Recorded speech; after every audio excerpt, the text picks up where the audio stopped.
So ఎక్కడ సభ పెట్టినా ఎందుకు సార్ ఇట్లా వైసీపీ వాళ్ళు ఇట్లా గుండాలని ప్రతిపక్షం అంత వాదిస్తున్నారు, అంత తిడతారు కదా. మన పవన్ కళ్యాణ్ కూడా ఎక్కడ సభ పెట్టినా తిడతా ఉన్నాడు, ఎందుకని అనుకో. 2014 నుంచి 19 దాకా చంద్రబాబు నాయుడు, పవన్ కళ్యాణ్, భారతీయ జనతా పార్టీ ముగ్గురు కలిసి ప్రభుత్వాన్ని నడిపారు ఈ ఆంధ్రప్రదేశ్ రాష్ట్రంలో. ఏం చెప్పాలి వాళ్ళు చెప్పగలిగితే?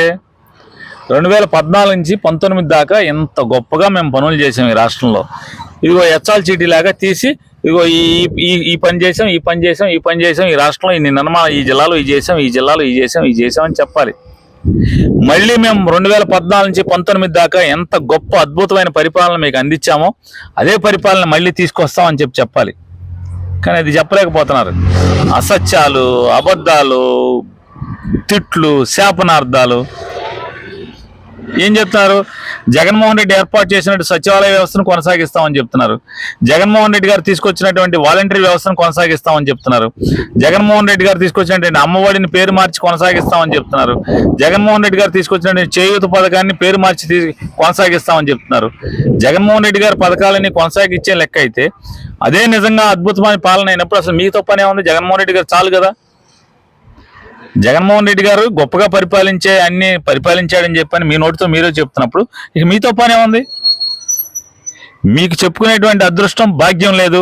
మేము గొప్పగా చేసాం, మా పాలన మళ్ళీ తెస్తామని, మా జన్మభూమి కమిటీలు మళ్ళీ తెస్తామని చెప్పుకోలేనటువంటి దౌర్భాగ్య స్థితి మీది.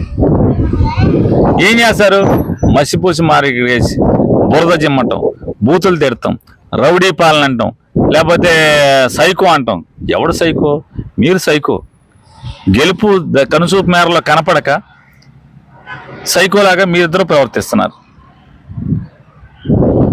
వీళ్ళు ఎన్ని బూతులు తిట్టినా, ఎన్ని అసత్యాలు చెప్పినా, ఎన్ని మోసపు బూటకపు వాగ్దానాలు చేసినా, వారికంటే తక్కువ వాగ్దానాలు చేసి తక్కువ అమౌంట్లో వాగ్దానాలు చేసినటువంటి జగన్మోహన్ రెడ్డి గారు అంటే మీకు ఒకటే అండి. ఆంధ్ర రాష్ట్ర ప్రజల యొక్క ఉద్దేశంలో జగన్ అంటే 5 పదుల నడిచే నమ్మకం, తిరిగాడే నమ్మకం జగన్ అంటే. చంద్రబాబు అంటే, కూటమి అంటే 80 ఏళ్ల అపనమ్మకం. కాబట్టి ఇక దాంట్లో ప్రజలు నువ్వు ఎన్ని బోటకం మాటలు చెప్పినా, దొంగ మాటలు చెప్పినా, మాయ మాటలు చెప్పినా జనం జగన్ వైపే ఉన్నారు. సో మీ పాలనలో మొత్తం రాష్ట్రం అంతా సుభిక్షంగా ఉందా? సుభిక్షంగా ఉన్నా లేకపోయినా అనేది ప్రజలు చెప్తారు.